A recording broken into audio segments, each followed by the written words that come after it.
So I've had some requests from some people to ask me how to explain what you can do if you're going to share with an athlete. And so I thought I'd film a little video to make things easier rather than having to type things up. So when we're talking to athletes in particular really do need to cleanse. And sometimes they're like, no, I eat clean, I train hard, and I do well. And I really had that perspective when I got started. And so when you're sharing Isagenix with an athlete, you do need to talk about the fact that this is going to be a really great way to actually boost lean muscle rather than eating lean muscle. Because a lot of times when athletes think about cleansing, they think, ooh, I don't want to do that, it's going to eat away my muscle. When athletes or anybody actually cleanse over a 2-day intermittent fast, in men, they can actually boost their human growth hormone by up to 2,000 to 2,500%. And in women, it's about 13 to 1,500%. So that is a large boost in HGH, which is what creates lean muscle mass. So you're tapping into that fat source in order to burn that as energy, and you're creating more lean muscle. So really, really great. And athletes have so much oxidative stress that they put their bodies through, as well as lactic acid buildup and everything else when they're training so hard. And if they're going for a run, they're outside, they're sucking back a lot of toxins. And so athletes really do need to cleanse. So that's one of the first things. The second thing that you want to talk to an athlete about is the fact that right now they're probably already buying some type of pre-workout, maybe a shake, maybe post-workout. They might be buying branched chain amino acids, and typically they're buying that from a store and they're paying either retail price or maybe they're looking for a sponsorship. A sponsorship is only going to be good if they're a competitor, and it's going to be good for the time that they're competing, but quite often they don't always use everything that's there. And what happens when you're done competing or that sponsorship dries up? You've got nothing left. So with this, an athlete could create residual income that's going to help fuel their performance long after their career as an athlete is done. And when an athlete looks at this as an opportunity, the other thing that's really, really amazing about it is that they have the skills of determination and grit and drive in all of the practicing and the hours that they put into competing. Those skills are often very transferable into building this business. It's much like a team, and they can coach it like a team and really working together in that environment with that drive and determination to do really well with a residual income business. As well, as I mentioned, if they're buying product already, you might want to tell them to do a benchmark or a 1 rep max type test, or if they're a runner, maybe they go for a 5K run. Find out where they are with the product that they're currently using, or even the nutrition that they're eating if it's clean, and have them do that baseline. Then put them on a program. And ideally, I don't like the name of it, but I put athletes on the Weight Loss President's Pack if that's what they're going to get started with, because it's going to give them all of the tools for success. They're going to get the vitamins and minerals which their bodies are totally needing for their performance, and you can make it more customized to be performance-based by adding in the Isoline Pro, which has 36 grams of protein.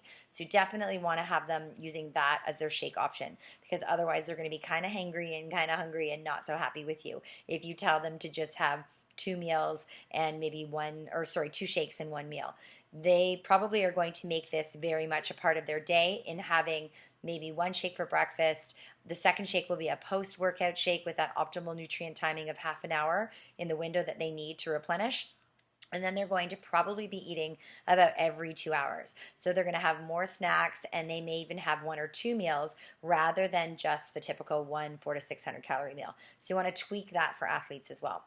And when they do that, benchmark test, and then you put them through the cleanse over 30 days, and you give them all the tools for success with that President's Pack, then they're going to see results. And chances are they're going to see more improvement in their ability to perform in the gym, to do the work that they want to do, get PBs, that type of thing. And then you can really move them into the performance baseline with the amped line. You may even want to add some of those things into the President's Pack just to get them started. But the amp line, oh my gosh, when they get that into their body, it's just going to be a total game changer, because they're getting the pre-workout with the power, the NOx with the oxygen production that they're going to get, which is going to just deliver more oxygen and nutrients to their blood. And that's 2 hours prior to workout. Then they could have an e-shot prior to their workout, and put replenish and recover in their water bottle during the workout, and then post-workout, ideally an Isoline Pro shake. And I put fruits and greens in my shake, as well as sometimes Ionics, and recover. So they're just getting super nutrition, which is going to fuel their performance. And that whole fatigue and not feeling great for a couple of days, potentially you won't have that same soreness. You'll recover so much better with all of that nutrient flow in your body. The other thing that's really, really important for athletes to understand is typically when we are buying protein, a lot of the protein on the market, unless it's screaming grass-fed New Zealand whey, chances are it is not grass-fed New Zealand whey. And so it has a lot of fillers. It's probably a grain-fed North American whey that they're eating. And this that we have at Isagenix is a grass-fed New Zealand whey with no herbicides, no pesticides, no antibiotics, totally clean, and they're going to see results with that. It's also very bioavailable, and what that means is the uptake into the muscle cell or into the cell that they're using for creating energy and everything else. So if you ate a raw egg, there was a time when lots of people ate raw eggs in their shakes, and the reason was because that was the most bioavailable form of protein that you could ingest at about 55%. With our shakes, we're looking at about maybe 85 to 90% bioavailability. So you're taking in that protein and you're using it to create that lean muscle and see those shifts. Most shakes on the market are typically about maybe 20 to 30% bioavailable because there's a lot of fillers, a lot of artificial colors and sweeteners and preservatives in there. We don't have any of that in our shakes with Isagenix. So those are some things to definitely consider. Like I said, you really want to customize things for athletes. Make sure that they are getting the nutrients that they need, and line up a three-way call with someone like myself or another Team Isagenix professional, someone who is out there to help. You do not need to figure all this out by yourself. That's why we're here, and that's just some information that you can share and shed some light on how to share this with athletes. So take care, and if you have any questions, just reach out. Have a wonderful day.